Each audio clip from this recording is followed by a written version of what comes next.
YouTube. So it has been brought to my attention that I spelt the word guards wrong in my last video. You stupid. Is your brain located in your ass, buddy? Hey, but that's cool, because before I said anything, none of y'all caught it either. Type shit, yeah, you thought you had me, didn't you? Nah, but today I got a simple tutorial. It's a low taper with braids on top.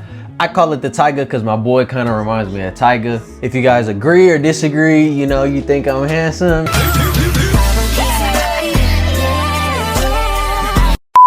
Leave a comment down below, like, subscribe, and let's get into it. Tight shit. Roll the film.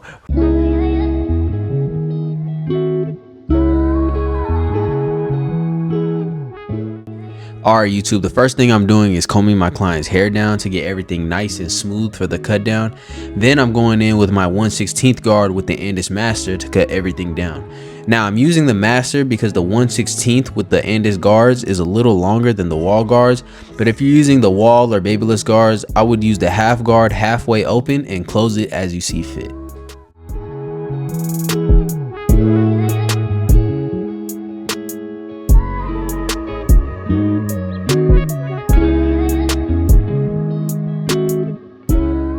Okay, so since we're keeping the C-cup on the taper, I like to start by lining it up so when I start fading, we can keep it nice and dark.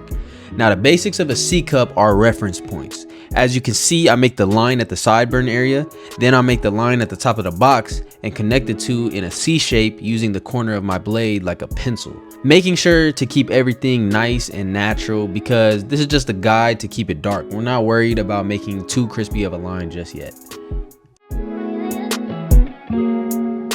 Okay, so now we're going in with the trimmer to make the bald line, and yes, I know it's not upside down, but for good reason, because to keep the C-cup dark, the guideline needs to be a specific shape, and I just wanted to make sure to keep that shape as nice and neat as possible to keep me organized. And on top of that, I feel like it's a good opportunity to teach you guys how to take out a harsher bottom line. Then I'm following up immediately with the shaver before starting the fade because the line is still there and you won't accidentally go too high as you might if the line was faded already. But to start this fade, you see me with the lever open, which here's a quick rundown of the lever system. Here's lever open, lever closed, here's halfway, 3/4, and 1/4. But notice how I'm using the corner of my blade to create this guideline because when doing a taper, the area is so small, you want more control.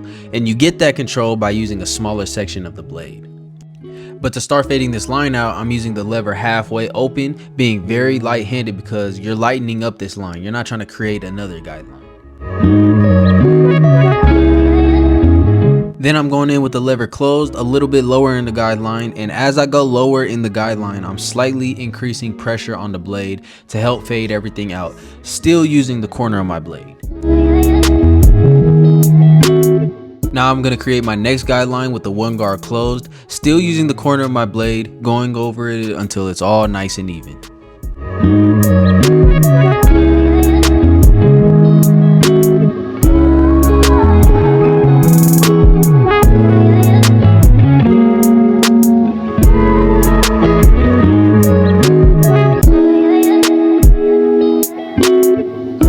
Then to start fading out this new guideline, I'm using the 1/16 guard halfway open, being very light-handed to soften up the line.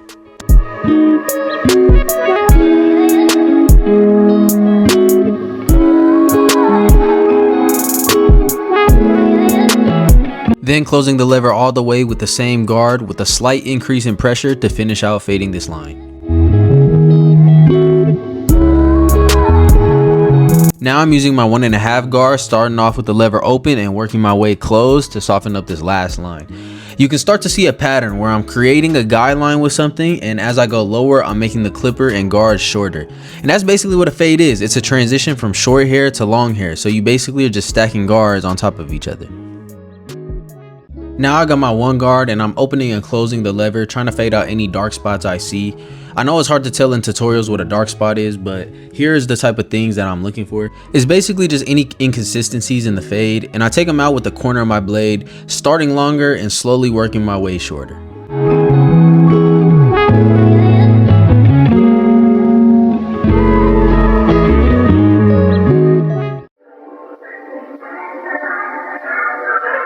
And here I am with my 1/16 guard with my masters, basically just going over what I missed.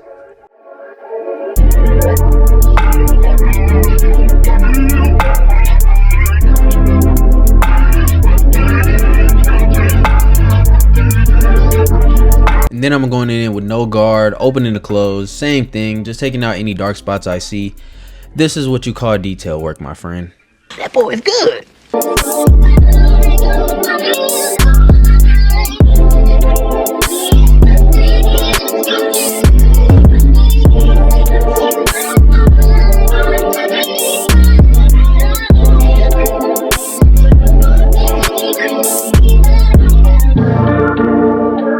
And then right here is that harsh bottom line that I was going to teach y'all how to get out. And it's simpler than you think. I just start with the lever closed with increased pressure with the corner of my blade. And if that doesn't work, I'll use the corner of my trimmer and fade it out with that.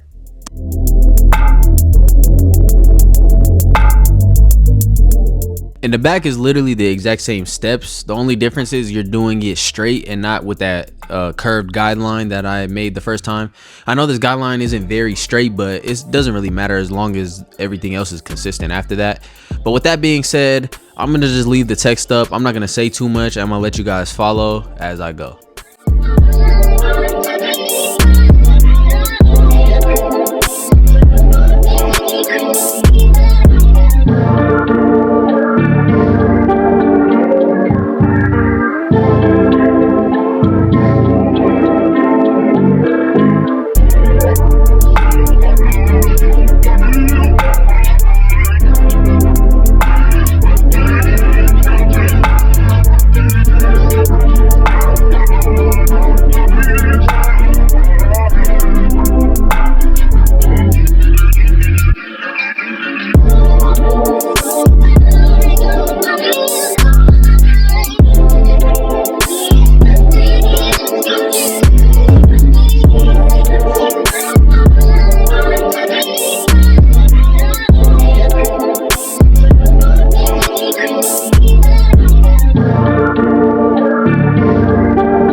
Right here I'm using a 1.5 guard closed, and I'm using this instead of open because I peeped that on the side taper the 1.5 open didn't do anything.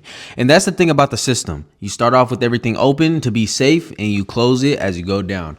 Once you learn things on one side, you take that knowledge to the next side. You don't have to marry the system. It's just here to guide you, but you can always fill it out.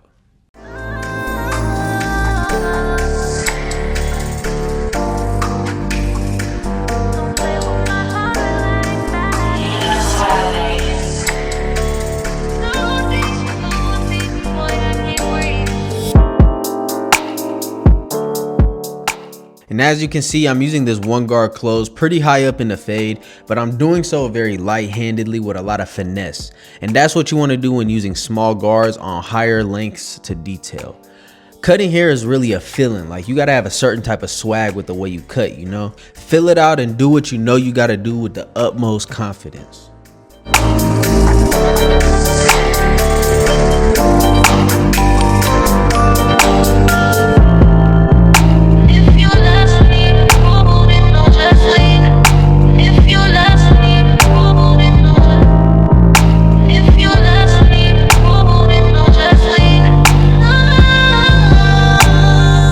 And to line the back up, I don't do one side all the way around the ear, then do the next.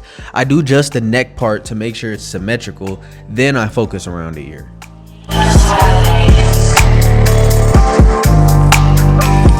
Now this side of the taper is the exact same. The only new tip I have for you guys is to make sure while making the C cup, the top of the box matches up with the top of the box of the other C cup.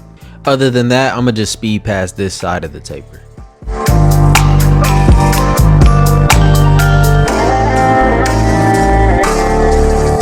I do magic.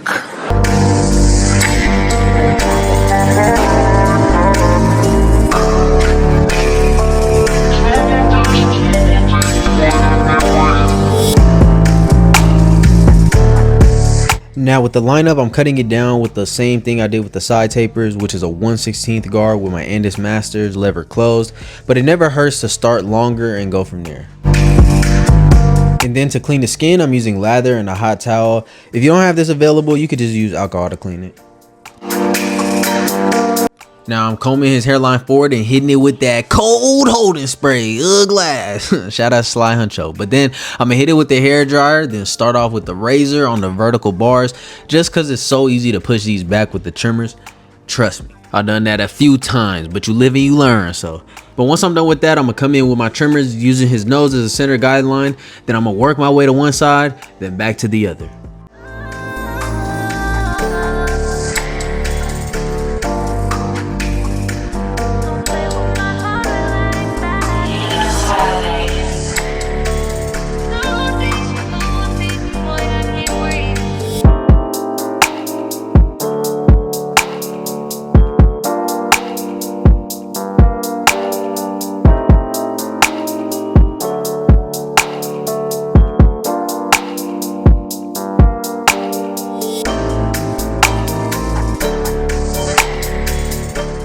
And to finish this look off, I'm gonna hit my boy with that splash. Now, like I always say, ask your client before you apply enhancement because it's not everybody's cup of tea.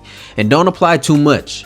A trick I learned is to spray it on the enhancement card instead of the hairline because the overspray will hit the hairline and leave it as natural looking as possible.